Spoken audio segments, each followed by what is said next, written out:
Assalamualaikum warahmatullahi wabarakatuh. Salam bahagia Bapak Ibu Guru hebat.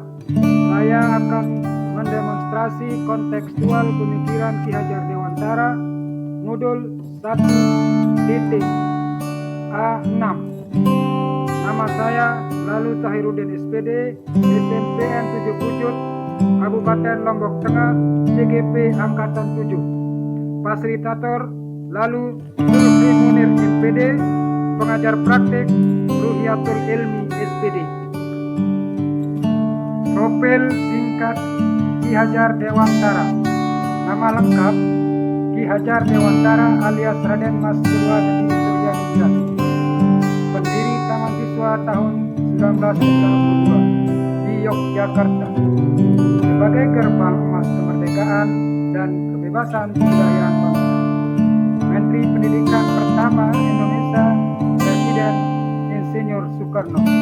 Ki Hajar Dewantara adalah salah satu pahlawan nasional yang lahir pada tanggal 2 Mei 1889 dan meninggal pada 26 April 1959. Arti dan maksud pendidikan dan pengajaran menurut Ki Hajar Dewantara membedakan kata pendidikan dan pengajaran.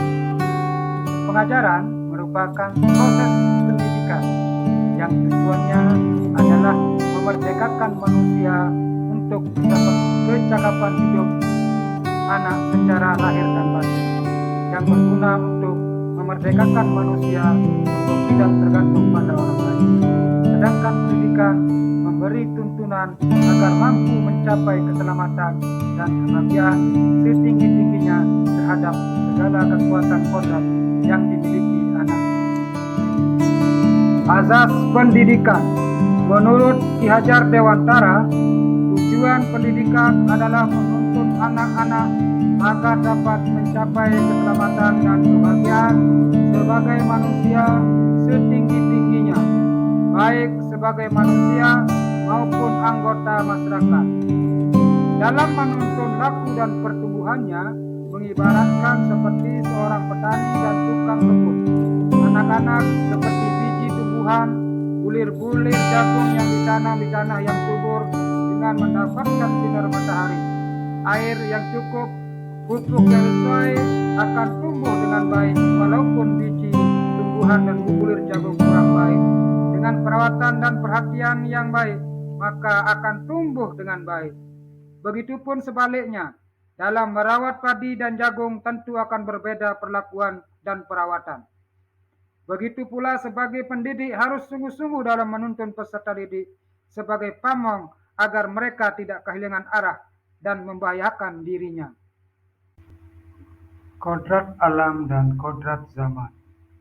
Menurut Ki Hajar Dewantara, kodrat alam berkaitan dengan sifat dan bentuk lingkungan di mana anak berada, sedangkan kodrat zaman berkaitan dengan isi dan irama pendidikan. Anak sejatinya melihat kodrat anak yang selalu berhubungan dengan kodrat zaman saat ini. Pendidikan global menekankan pada kemampuan anak untuk memiliki keterampilan abad 21 dengan melihat kodrat anak Indonesia untuk menyaring pengaruh dari luar harus mengutamakan kearifan lokal budaya Indonesia. Kodrat anak bermain. Menurut Ki Hajar Dewantara, bermain adalah salah satu kodrat anak. Dengan bermain, anak-anak akan tumbuh pikiran, perasaan, kemauan dan tenaga, cipta, rasa dan pekerti pada diri anak. Budi pekerti. Menurut Ki Hajar Dewantara, budi pekerti atau watak atau karakter adalah bersatunya antara gerak pikiran, perasaan, dan kehendak atau kemauan sehingga menimbulkan tenaga dan semangat. Budi pekerti juga dapat diartikan sebagai perpaduan antara cipta, kognitif, karsa, afektif, sehingga akan menimbulkan karya psikomotorik pada anak. Pembentukan budi pekerti kepada anak sangat dibutuhkan peran orang tua. Orang tua adalah awal pembentukan budi pekerti kepada anak. Penerapan pemikiran Ki Hajar Dewantara di sekolah dengan penanaman kearifan lokal. Mewaran. Mewaran adalah kegiatan bercerita secara langsung tentang cerita atau kisah yang selalu disertai dengan penyampaian pesan moral oleh pencerita, baik pada saat bercerita maupun pada akhir cerita. Mewaran bisa diartikan sebagai merupakan kegiatan bercerita terhadap anak yang dilakukan oleh warga atau suku Sasak di Pulau Lombok yang dilakukan orang tua kepada anak-anak yang mengandung pesan moral akhlak, budi, dan pekerti. Rencana pelaksanaan di sekolah. Mewaran sebaiknya dilaksanakan di sekolah melalui kegiatan kokurikuler, yaitu kegiatan literasi, yaitu yang dilakukan dalam kegiatan mewaran dilaksanakan sekali seminggu selama 15 menit yang dilakukan di dalam kelas. Pihak-pihak yang dapat menjadi pewaran adalah guru kelas, guru mata pelajaran, guru bimbingan konseling, dan kepala sekolah, siswa, dan orang tua siswa. Mengapa harus mewaran? Yang pertama, mengangkat kembali budaya lokal yang hampir punah. Yang kedua, menuntun siswa untuk menteladani sikap dari tokoh cerita atau menjadi inspirasi, mengenal, menghayati, dan memperkuat nilai-nilai positif yang terkandung dalam mewaran. Meningkatkan kemampuan literasi pada anak. Yang keempat, yang terakhir, yaitu menyediakan media ekspresi untuk meningkatkan prestasi anak. Kegiatan mewaran relevan dengan pemikiran Ki Hajar Dewantara dalam konteks sosio-kultural daerah. Ing ngarso sung tulodo, artinya dari depan memberikan contoh atau teladan. Seorang guru atau pengajar atau pemimpin harus bisa memberikan contoh serta panutan kepada orang lain di sekitarnya saat ia berada di depan. Ing madyo mangun karsa, yaitu di tengah memberi atau membangun semangat, niat maupun kemauan. Pengajar berada di tengah-tengah orang lain maupun muridnya.